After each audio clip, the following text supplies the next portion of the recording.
मौन रहने की 6 ताकत जान लो। महान आचार्य चाणक्य ने कहा था कि जिस व्यक्ति ने ये समझ लिया कि क्या, कब, कहाँ और कितना बोलना है, तो उस व्यक्ति को सफल होने से कोई नहीं रोक सकता। ऐसे व्यक्ति की सफलता सुनिश्चित है। जिस तरह कमान से निकला हुआ तीर लौटकर कभी वापस नहीं आता, ठीक उसी तरह से मुंह से निकले शब्द कभी वापस नहीं आते।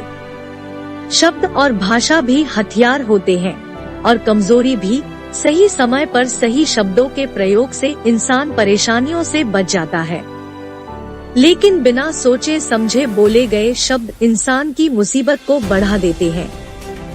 महाभारत में द्रौपदी का ये बोलना कि अंधे का पुत्र अंधा ही होता है, महाभारत के युद्ध का मुख्य कारण बना था।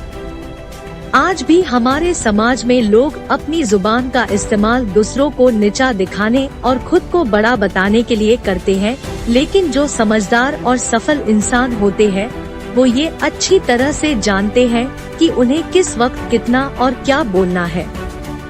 मौन रहने का मतलब ये नहीं है कि आपको पूरे दिन एक भी शब्द नहीं बोलना है या चुपचाप रहना है। मौन का मतलब है कि बेवजह शब्दों का प्रयोग नहीं करना है। जहाँ जरूरत है, जितना जरूरत है वही ही बोलना है। आज मैं आपको चुप रहने के कुछ ऐसे फायदे बताऊंगा जिन्हें जानने के बाद आप आज से ही नहीं बल्कि अभी से उतना ही बोलना पसंद कीजिएगा जितनी आपको जरूरत होगी। 1. मौन लोगों का ध्यान खींचती है। महान आचार्य चाणक्य अपनी चाणक्य नीति में बताते हैं कि उन्होंने अपने हजारों शत्रुओं को अपनी खामोशी से परास्त किया था। वो खामोश रहकर अपने शत्रुओं को विचारों में उलझाए रखते थे और सही समय आने पर वह अपने दुश्मनों को ईंट का जवाब पत्थर से देते थे। मौन यानी चुप्पी किस तरह लोगों के ध्यान को आकर्षित करती है, यह बात आप इस उदाहरण से समझ सकते हैं कि जब क्लासरूम में टीचर किसी विषय पर बात करते हैं तो छात्र उनके बात को बिल्कुल ध्यान से सुनते हैं, लेकिन जब अचानक टीचर बोलना बंद कर देता है तो सभी लोग आश्चर्य में पड़ जाते हैं। अरे क्या हो गया भाई, संचार बंद क्यों हो गई? मैं जब स्कूल में था तब अक्सर ऐसा होता था और आपके साथ भी ऐसा हुआ होगा। ऐसा ही तरकीब हमारे दैनिक जीवन में भी लागू होता है। जब आप अपने काम से काम रखते हो, दूसरों के मामले में दखल नहीं देते हो, जरूरत हो तभी बोलते हो, तो लोगों का ध्यान आपके ऊपर जाता है। और अगर आप कम बोलते हो, जरूरत हो तभी बोलते हो, तो लोग आपकी बातों को ज्यादा महत्व देंगे। लोग आपकी बात को उन लोगों की तुलना में ज्यादा पसंद करेंगे, ज्यादा याद रखेंगे जो लोग बिना जरूरत के बकबक करते रहते हैं। 2. मौन बातचीत में मदद करता है। शांत रहना मोल भाव करते वक्त आपकी बहुत ज्यादा हेल्प कर सकता है। बातचीत के दौरान जब आप अचानक चुप हो जाते हो और सामने वाले इंसान को जवाब नहीं देते हो, तो ये खामोशी उस दूसरे इंसान को ये सोचने पर मजबूर कर देती है कि आखिर आप क्या सोच रहे हैं। तो फिर इसी चीज का आपको फायदा उठाना है। सामने वाले को ये सोचने दे कि आप क्या सोच रहे हैं। मान लो आप कोई सामान खरीद रहे हो और पैसे को लेकर निर्णय नहीं ले पा रहे हो, तो सामने वाले पार्टी को जल्दी से हाँ या ना कहकर जवाब मत दो, कुछ सेकंड का इंतजार कीजिए। आपकी ये चुप्पी सामने वाले इंसान को परेशान करेगी और वो सामने वाला इंसान कुछ बोलकर आपकी इस खामोशी को भरना चाहेगा। उनको सारी बातें बोलने दे, जिससे आपको बातचीत आगे बढ़ाने में मदद मिलेगी और आपका साइड बातचीत के दौरान ज्यादा भारी रहेगा। 3. मौन आपको विश्वास बनाने में मदद करता है।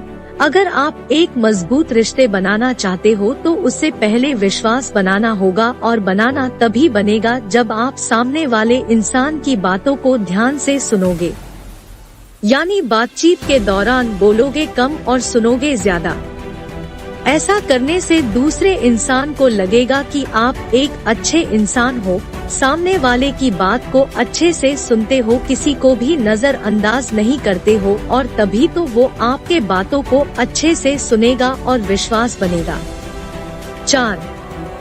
उत्तर प्राप्त करें। आपने ऐसे कई सारे लोगों को देखा होगा जो कोई प्रश्न पूछने के बाद रुकते ही नहीं है, अपनी बकबक चालू रखते हैं या फिर दूसरे को बोलने का मौका ही नहीं देते। अगर आप भी ऐसा करते तो आपको दूसरे इंसान के भाव को जानने का मौका ही नहीं मिलेगा। लोग आपके प्रश्नों का जवाब ही नहीं देंगे। इसीलिए कोई भी प्रश्न पूछने के बाद आप चुप हो जाओ। आप अपना राय मत दो। लोगों का क्या राय है उस बात पर, उस प्रश्न पर आप जानने की कोशिश करो। शायद आपको कुछ नया सीखने को मिल जाए।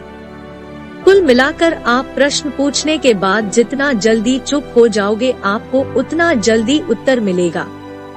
स्वामी विवेकानंद जी, जो अपनी बुद्धिमत्ता के कारण पूरी दुनिया में जाने जाते हैं, उनमें भी ये गुणवत्ता देखने को मिलती है।